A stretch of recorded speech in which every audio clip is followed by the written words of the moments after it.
Bus സമരത്തിൽ സ്വകാര്യ bus ഉടമകളുമായി ഗതാഗത കമ്മീഷണർ ചർച്ച നടത്തും.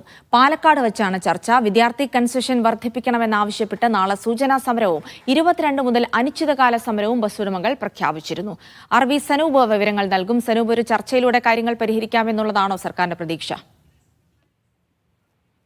ജിൽസി, കാലോചിതമായിട്ടുള്ള മാറ്റം വിദ്യാർത്ഥി കൺസെഷനിൽ വരുത്തണമെന്നാണ് ബസ് ഉടമകളുടെ ആവശ്യം. നിലവിൽ ഇപ്പോൾ വിദ്യാർത്ഥികളുടെ കൺസെഷൻ ₹1, അത് 5 രൂപയായിട്ടെങ്കിലും വർദ്ധിപ്പിക്കണമെന്നായിരുന്നു സ്വകാര്യ ബസ് ഉടമകൾ ആവശ്യപ്പെട്ടിരുന്നത്. നേരത്തെ മന്ത്രി ആന്റണി രാജു ആയിരുന്ന സമയത്ത് തന്നെ ഇവർ ഈ ആവശ്യം ഉന്നയിക്കുകയും അന്ന് രവി രാമൻ കമ്മീഷനെ നിയോഗിക്കുകയും അത് റിപ്പോർട്ടായിട്ട് സർക്കാരിന് നൽകുകയും ചെയ്തിരുന്നു. പക്ഷേ അതിൽ ഇപ്പോഴും ഒരു തീരുമാനം സർക്കാർ കൈക്കൊണ്ടിട്ടില്ല. അതുകൊണ്ട് എത്രയും വേഗം ഈ കൺസെഷൻ വർദ്ധിപ്പിക്കണമെന്ന ആവശ്യമാണ് സ്വകാര്യ ബസ് ഉടമകൾ മുന്നോട്ട് വെച്ചിട്ടുള്ളത്.